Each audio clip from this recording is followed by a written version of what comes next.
I'm just not good with the ladies like you, Cedric. All right. Try this on her. Hi, I'm Paul.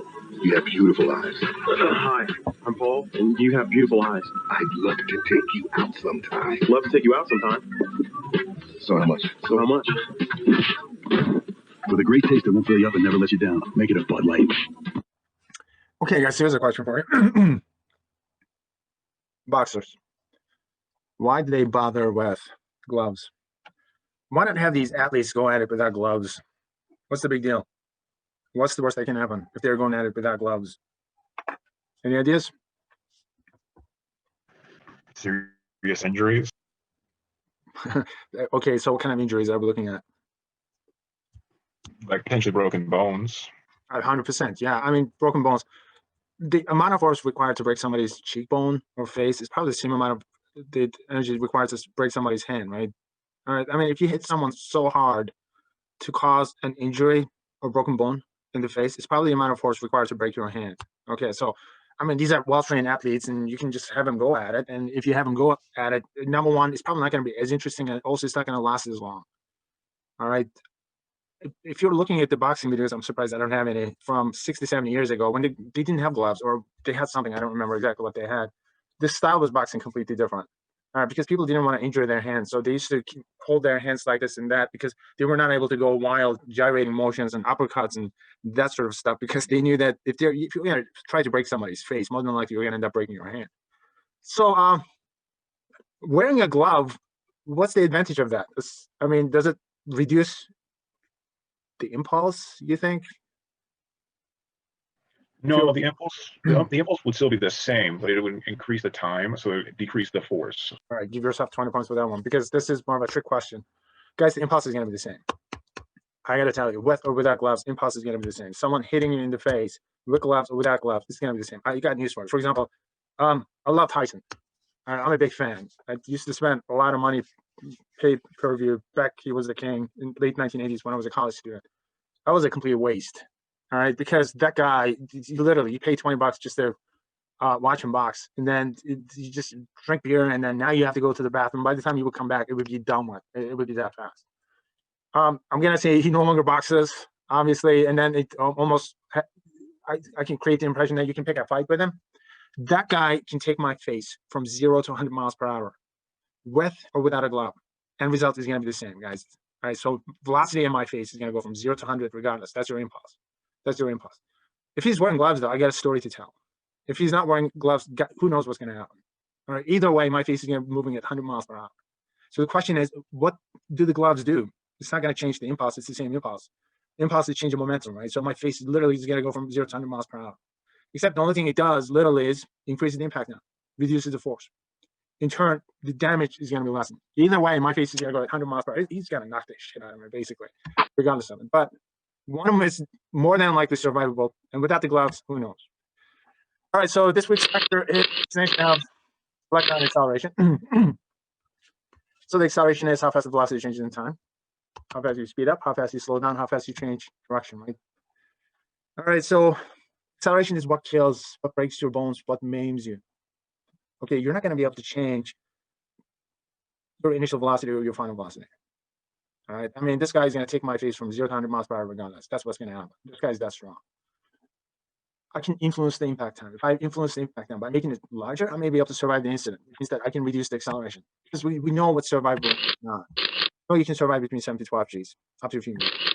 You can survive between 20 to 25, up to a few seconds. You also know that you can survive up to 140 Gs for a fraction of a second under extreme constraints. All right. So those are what's considered survivable. So the question is, how do you go from acceleration to something a little bit more powerful? All right, so impact, collisions, whatever. You end up getting jerking motion, which means that you end up getting a variable acceleration.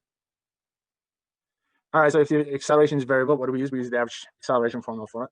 The whole idea of making impact survivable is to increase the impact time. All right, so increasing the impact time, that's going to reduce your acceleration. So acceleration by definition is how fast the velocity changes in time. That's how fast the velocity changes in time. So you go from an initial to a final velocity within a certain time period. Acceleration is a vector, so it's going to have direction. What causes acceleration is a force. So force acting on this mass is going to cause it to accelerate. Acceleration is how fast the velocity changes in time.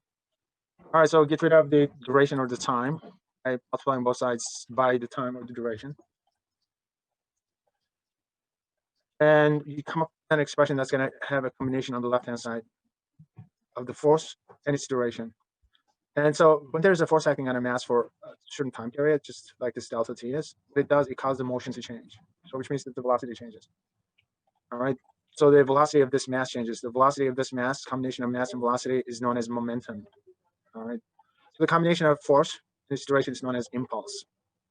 So what happens during impulse? There's a force acting on this object. It changes the momentum of that object. So that's your impulse. Impulse is a combination of force and its duration. What happens during impulse is the velocity is going to change, which means that the momentum is going to change. So momentum is the same as motion. Newton used to refer to it as motion, so that's what it is. So that's how it stays. All right, so I think we did the derivation already. So okay, let's go back, highlight it. Okay, a couple of things to highlight. So this is known as the impulse momentum theorem. All right, so impulse is a combination of force and its duration. So I is impulse. Delta t is the time or duration. Force by definition is mass causing acceleration. All right, so impulse momentum theorem comes out of Newton's second law in essence. So this is your second law. All right, do a back substitution. Acceleration, in this case, we're dealing with the average acceleration. Average acceleration is going to give us an average force. All right, t here is the same as delta t here, so delta t is going to cancel. So this is going to give you a change in velocity for this mass. Combination of mass and velocity is going to be momentum. All right, so what happens during impact is the momentum changes in impact. All right, so force is the average force, delta t is your time. All right, so let's come up with a single expression summarizing everything that we discussed. So impulse is a combination of the average force and its duration of that average force. So what happens during impulse? The momentum changes in impulse, which means that the velocity of this mass is going to change in impulse. So this statement is the same as this statement from the formula sheet, except delta t becomes t. Change in momentum is a change in velocity. Obviously, I skipped that. And momentum is mass moving at a given velocity.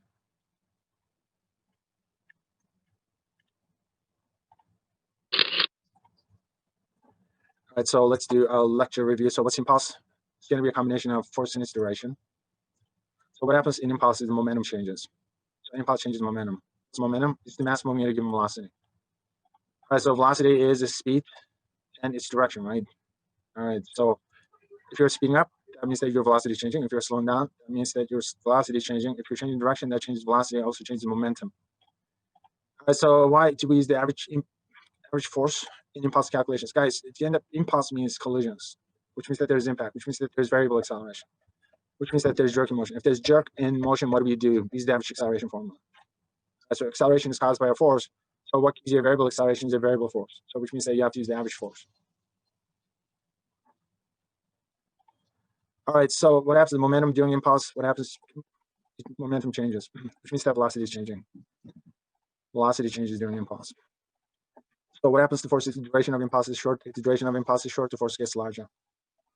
Right, so if you reduce, all right, so impulse is changing momentum, obviously. So for a given impulse, if you reduce the impact time, it's going to increase the impact force.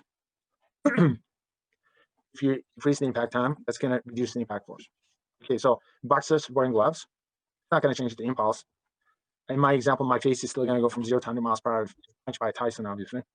So that's your impulse. It's not going to change. If he's wearing gloves, it's only going to increase the impact time. So that's just going to reduce the acceleration. So it's going to reduce the impact force. It's going to make it more survivable.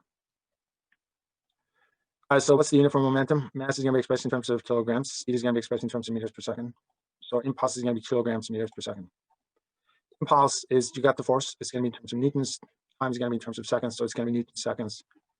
All right, so impulse and momentum will have the same units because impulse is changing momentum. So which means that both of them could be expressed using the same identical units. Doesn't matter which one you use.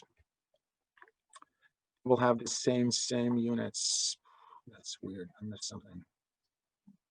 Okay, forward. Troy's plan is to enter a grizzly's den and extract a blood sample from a sleeping bear, and the grizzly-proof suit is the only way he can do it. You can't get close to a grizzly. It'll kill you. If you haven't got a protective means like I do, you're dead. Troy recognized the need to get close to the grizzly early in his research. My first year of college, I watched a preview of RoboCop. I said I could build one of these, and this is my research vehicle. Reaching this stage of development was a long, difficult, and painful journey. He named the fursuit, created in 1985, the Ursus Mark I, after the grizzly zoological classification, Ursus arctos horribilis. The first suit was simple hockey, baseball, lacrosse. I had 12 different sporting equipment because that's the only amount of money I had, and that was the best plastics they had. Well, that was thrown away in an hour. I mean, a simple half swing with a baseball bat break your arm. 3 years and 4 suits later, Troy creates the Ursus Mark V, constructed of more durable equipment like ski boots and motorcycle gear. Troy's tests grow more intense to replicate a grizzly's phenomenal strength. The trials border on the lethal. Troy's research assistants use wooden bats to test the strength of the suit's outer shell.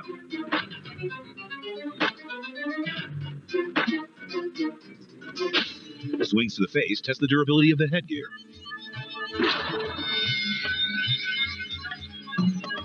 Troy is shaken, but not injured. He decides to increase the force. Troy still isn't satisfied, so the punishment continues. A 150-pound sandbag, swung from a height of 25 feet, strikes Troy directly in the face. The blow levels him, but does no harm. Troy believes this suit is ready to face a full-grown bear. A 3-ton truck moving at 25 miles per hour. If you can handle a truck 50 kilometers an hour, I have no problem with anything a grizzly bear can do. To be sure, Troy increases the speed to 30 miles per hour. After this test, Troy concludes that the suit needs improvements. I think Troy needs some improvements as well. Troy So what's the whole purpose of the suit? Increase the impact time, right? Some more survival. swings to the face test the durability of the headgear. Troy believes this more intense. If you can handle it.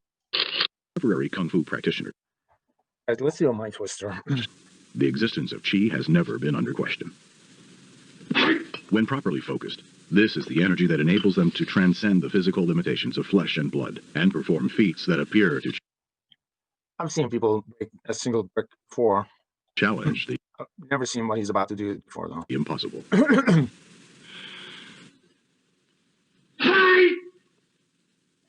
The first one is broken. So is the second one. So is the third one. So is the fourth one. Wow. Impressive. All right. So, of course, they could just set it up in such a way that he breaks one of them and the other 3 are broken, but we didn't notice it before. Let me just set it up for you in the following fashion. All right, let's compare this guy to another guy who's just as strong.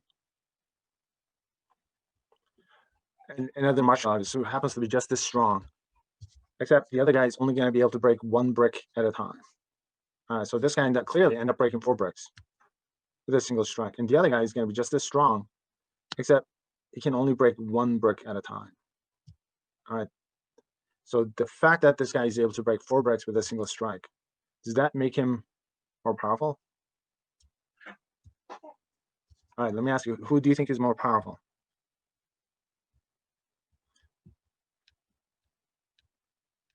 All right, given the fact that he's able to break 4 bricks with a single strike, does that make him stronger or more powerful than a guy who's able to break only 1 single brick at a time? What do you guys think? All right, this is a bit of a mind twister. Does that make him stronger or does that make him more powerful?